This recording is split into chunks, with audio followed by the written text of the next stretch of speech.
am Bessie, and this year I am 68 years old.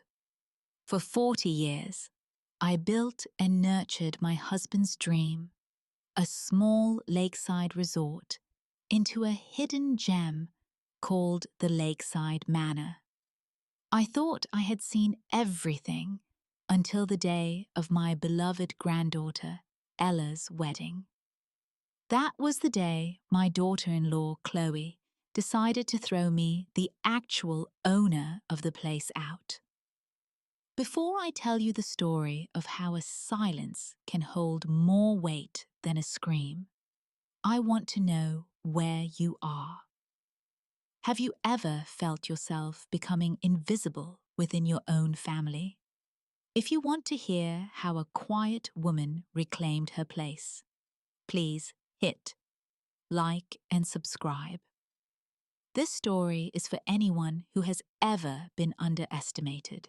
The Lakeside Manor was never just an asset on a balance sheet to me. It was the physical manifestation of a promise I made to my Harold. We bought the land, a beautiful, overgrown plot on Silver Lake, when we were just 28.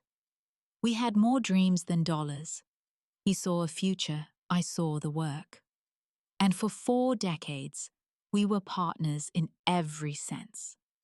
I handled the books, the marketing, the day-to-day operations with a firm but gentle hand. Harold was the heart greeting every guest, telling stories by the big stone fireplace, fixing anything that broke with his own 2 hands.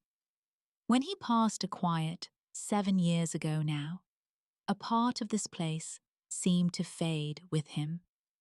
But the bones of it, the soul we poured into it, remained. I kept it running, not for the profit, but because letting it go would have felt like losing him a second time. My granddaughter Ella was the light that kept that soul warm. From the time she could walk, she considered the manor her second home. Her parents, my son David and his wife Chloe, lived in the city about an hour away.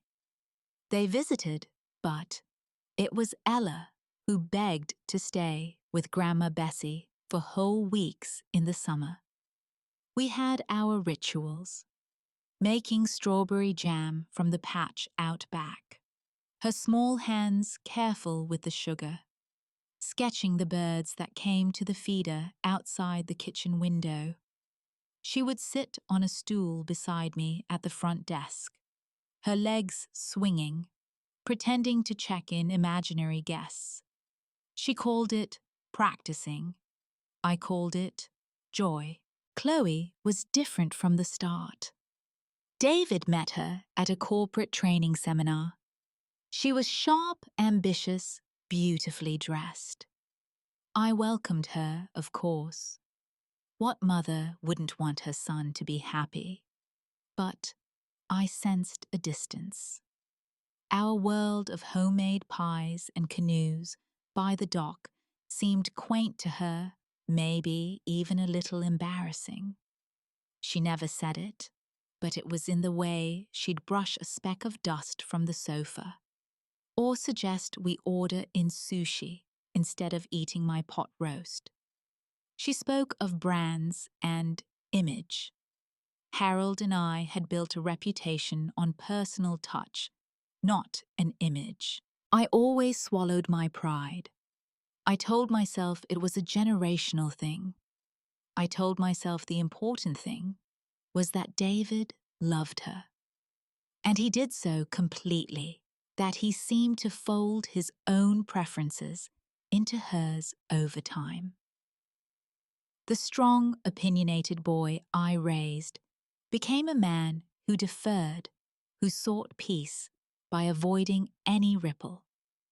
It hurt, but I loved him too much to make him choose. When Ella at 22 called me breathless to announce her engagement to a wonderful young man named Ben, my heart soared. "Grandma," she said, her voice thick with emotion. I want to get married at the lake. I want to get married at home. That was the greatest gift she could have given me. I immediately offered the venue as my wedding present to her. I pictured a simple, beautiful day, filled with the people who loved them, right there on the lawn overlooking the water. Chloe's takeover was swift and absolute. Within a week, she had hired an event planner from the city, a woman named Astrid, whose fees made my eyes water. Meetings were scheduled.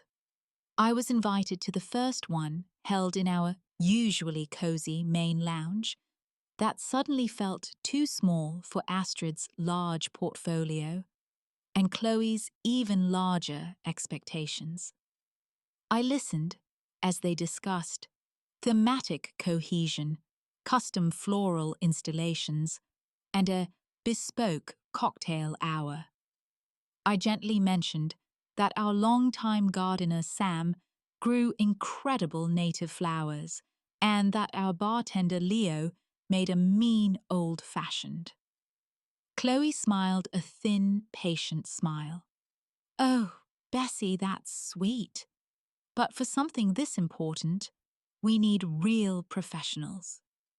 I felt myself shrink back into my chair. My friend Lydia, who's known me since high school, came over for tea after that meeting. She saw right through my forced cheerfulness. Bessie Foster, she said, pointing a finger at me. That woman is steamrolling you. This is your home, Ella's day. Don't you let her paint over your history with whatever trendy color palette she's picked out. I stirred my tea, watching the leaves settle. I just don't want to cause trouble, Lydia. David gets so tense when there's any conflict, and Ella is so happy. I can take a back seat if it means peace. But taking a back seat soon meant not being in the car at all. The planning emails stopped including me. I'd walk through the manor and see strangers moving furniture draping fabrics over Harold's beloved built-in bookshelves. It felt like a violation. One afternoon, I saw them taking down the old vintage rowboat oars we had crossed and hung on the wall of the dining room. It doesn't fit the aesthetic, one of the assistants explained. I had to walk outside the spring air, doing little to cool the heat of helpless tears in my eyes. I was becoming a ghost in my own home.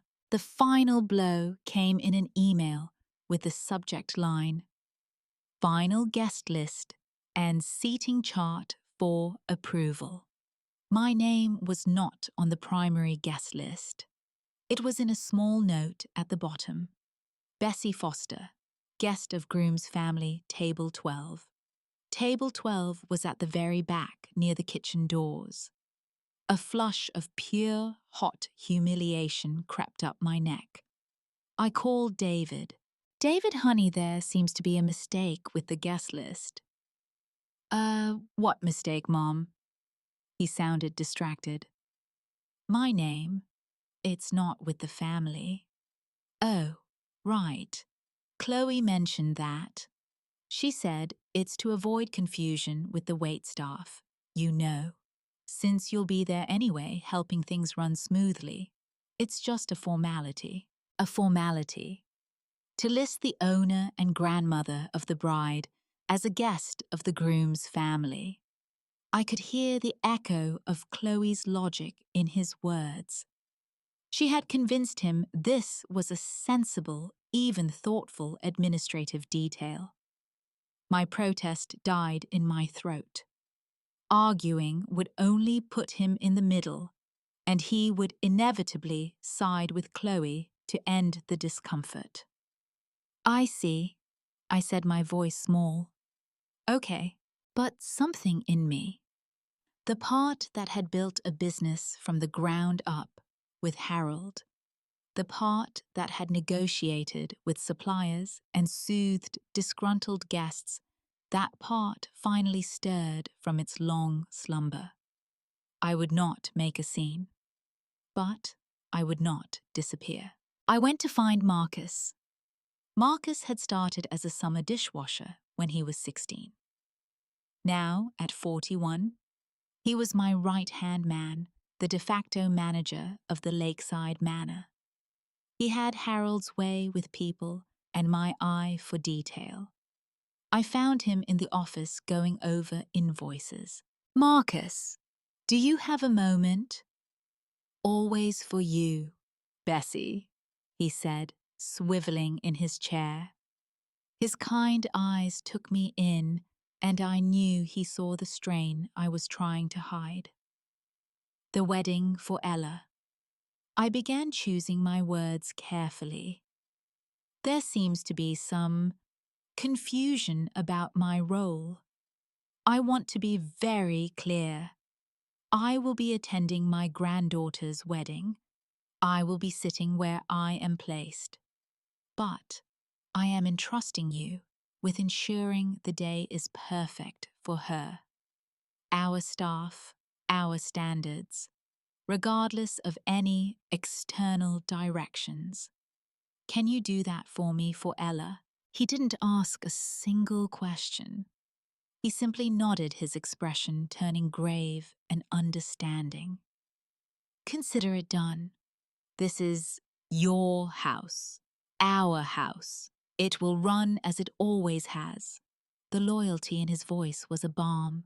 I also began working on my own project in secret.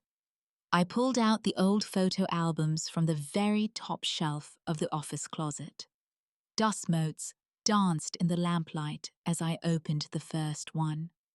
There was Harold Young, and grinning, standing in front of a pile of lumber that would become the main lodge. There I was pregnant with David, painting a shutter. There was toddler David, helping us plant the now massive oak by the dock. Page after page of our life. I had a beautiful leather-bound album made and carefully curated the pictures, telling the story of this place, of our family. It was the history Chloe was so keen to wallpaper over. And then I went to my safe deposit box. Inside was a cashier's check from the sale of a small parcel of land Harold and I had bought as an investment decades ago. I'd been saving it, unsure what for. Now I knew. It was a substantial sum, enough for a down payment on a house. I placed it in a plain, elegant envelope. No flashy card, just the words, "For your future, with all my love, Grandma Bessie," written in my steady script. This was my counter-move. Not a confrontation, but a quiet, powerful affirmation of what family and legacy truly meant. The day of the wedding dawned clear and bright, a perfect June day. The manor was transformed. Astrid's team had done their work. It was stunning in a cold magazine spread kind of way. Everything was white cream and pale gold. The personal touches, the quirky charm of the place had been erased. It looked like every other upscale wedding venue. My heart ached for the simple, heartfelt day I had imagined for Ella. I dressed carefully in a pale blue linen suit.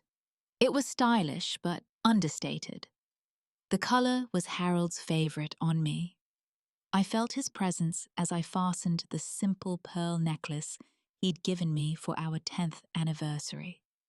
I was not dressing as staff. I was dressing as the lady of the house and the grandmother of the bride. I arrived early, slipping in through the side kitchen entrance as I always did. The chaos of the final preparations was familiar, but the faces were not.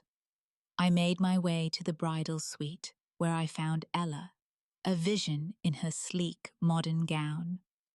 Her eyes, so like her grandfather's, lit up when she saw me. "Grandma, you look beautiful." She threw her arms around me, holding on tight. "You are absolutely radiant, my darling," I whispered into her hair, breathing in her familiar scent. "Happy?" She pulled back, her eyes searching mine. "I'm sorry it's all gotten so big. Mom just—" I said, placing a finger gently on her lips. "It's your day. All that matters is you and Ben. It's going to be wonderful." I meant it. My quarrel was not with her. I took my assigned seat at table 12. It was as predicted in the back. From there, I had a panoramic view of the spectacle. The string quartet played something classical and unfamiliar. Guests began to arrive, mostly Chloe and David's friends and colleagues, their clothes expensive, their voices a loud, confident hum. I saw a few familiar faces, old friends, some of our longtime guests who had been invited.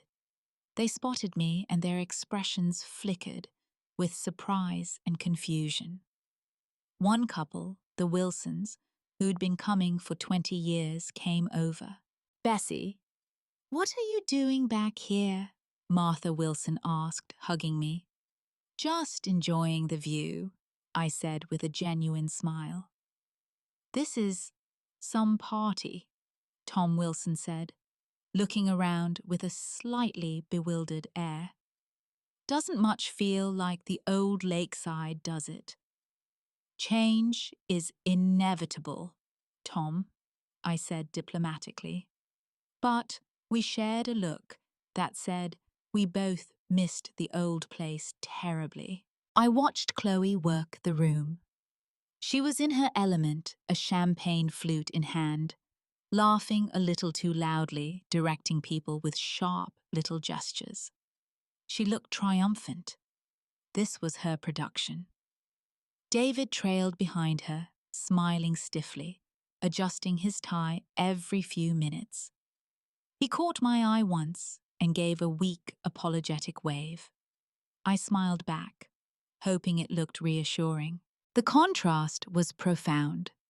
The more Chloe buzzed with performative hostess energy, the calmer and more still I became inside. I was an observer now, not a participant.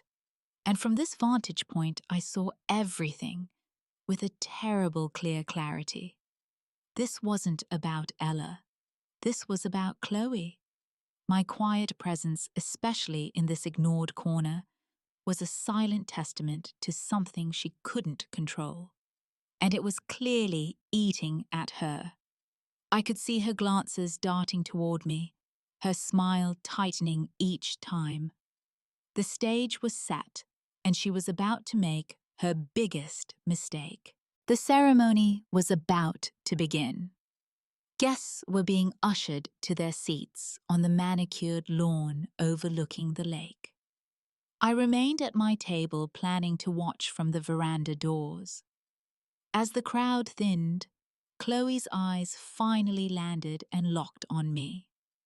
The pleasant mask she wore for her guests slipped.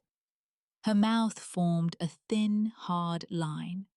She said something to David, who shook his head pleadingly, but she brushed past him and marched across the empty reception space, her heels clicking a furious staccato on the stone floor. She stopped a few feet from my table. A few straggling guests paused, sensing drama. "Bessie," her voice was low, venomous. "What are you doing?" "I'm waiting for the ceremony to start, Chloe," I said, keeping my voice even. "You are sitting in the VIP section. This area is reserved. You know this. Your name is not on the proper list. You need to leave. Now." Each word was like a chip of ice. I simply looked at her. I didn't frown. I didn't smile. I just looked.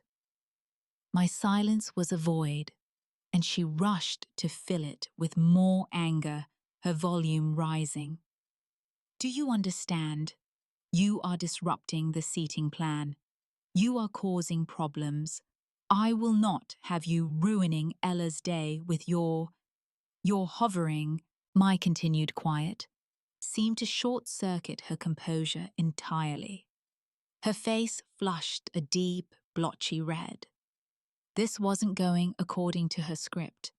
In her world, people either obeyed or fought back. My serene non-compliance was a language she didn't speak. She spun around, her eyes scanning the room like laser sights. They landed on Marcus, who was quietly overseeing the placement of the champagne flutes for the toast.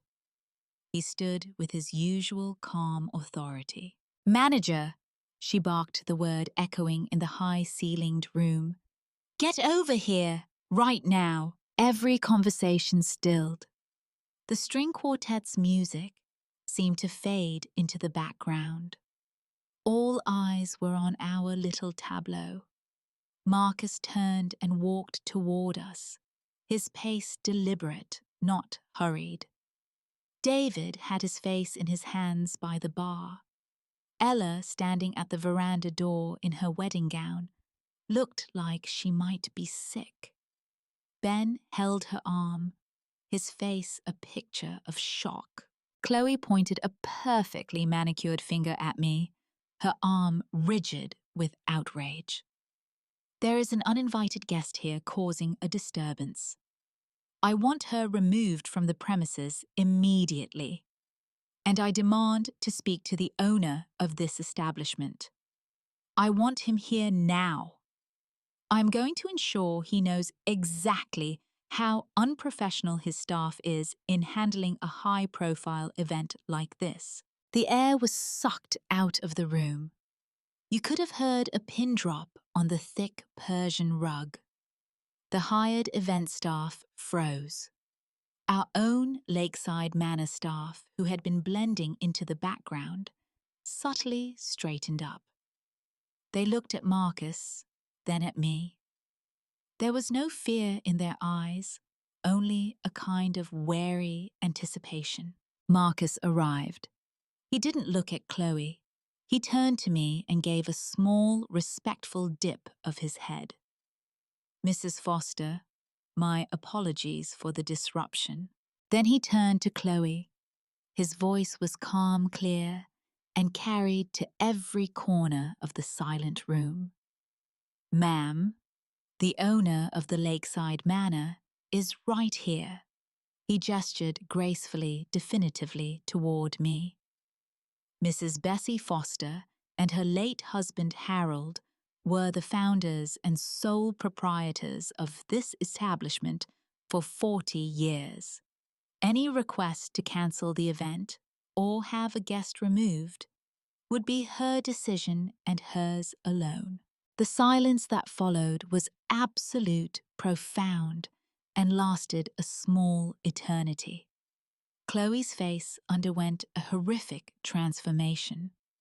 The furious red drained away, leaving her skin a ghastly ashen white. Her eyes widened. Her jaw went slack. She looked from Marcus's impassive face to my calm one, and the full, devastating reality crashed down upon her.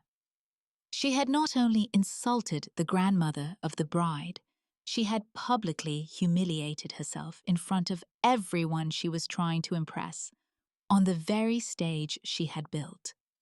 She had demanded the owner, and the owner had been sitting quietly in the back row all along. David finally moved, stepping forward, as if to put a hand on her arm, but she flinched away as if burned.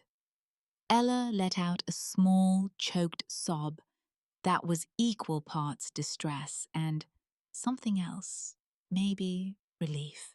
Marcus, his duty to clarify the chain of command complete, turned back to me.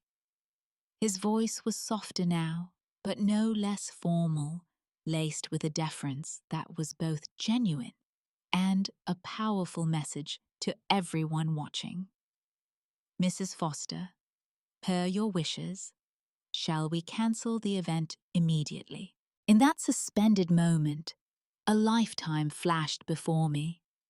Harold's laugh, David's small hand in mine, Ella covered in flour in my kitchen, the thousands of guests who had found peace by this lake. I saw the raw terror in Ella's eyes at the thought of her wedding disintegrating. I felt the weight of my own history in these walls, and I understood with perfect clarity what real power was. It wasn't in banishing Chloe. It was in rising above the pettiness she represented. I placed my hand gently on Marcus's forearm. Thank you, Marcus. No, we will not be cancelling anything.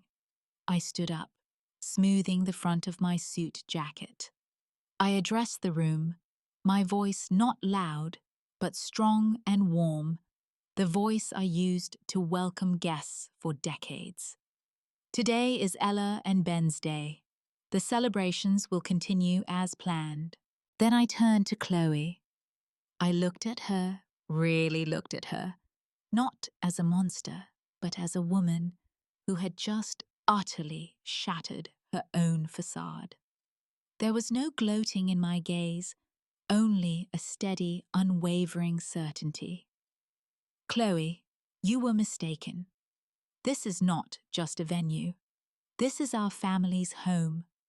And in this home, we treat each other with respect. You may continue as the mother of the bride.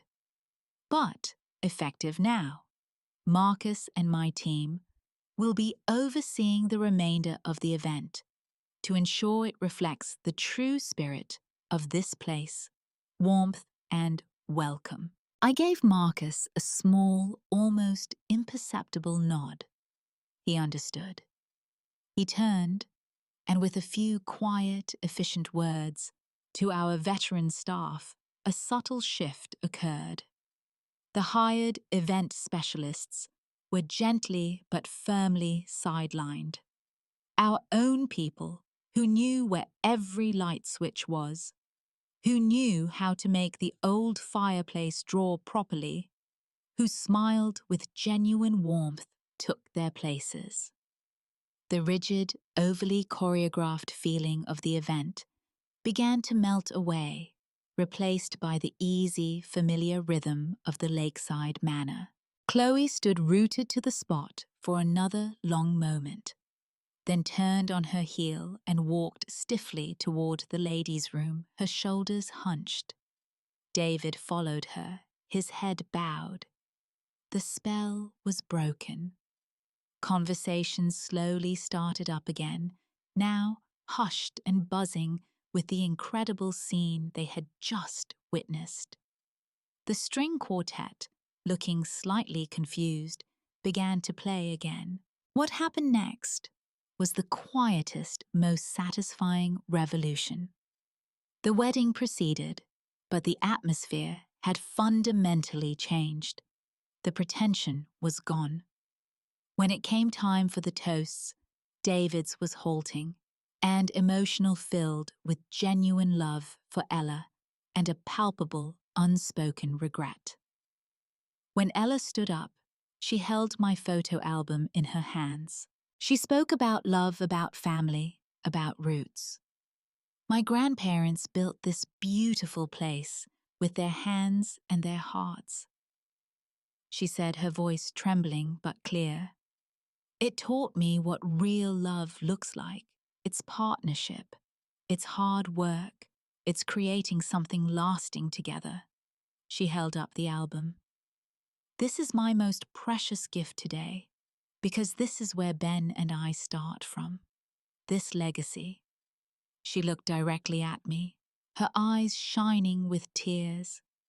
Thank you, Grandma, for this place and for showing us all what grace under fire really looks like. Later, when I gave her the plain envelope, she opened it, and her hand flew to her mouth. "Grandma, I can't. This is too much." "It's for your future," I said simply. "Build it with as much love as we built this one." The party went on late into the night. It became finally a true celebration.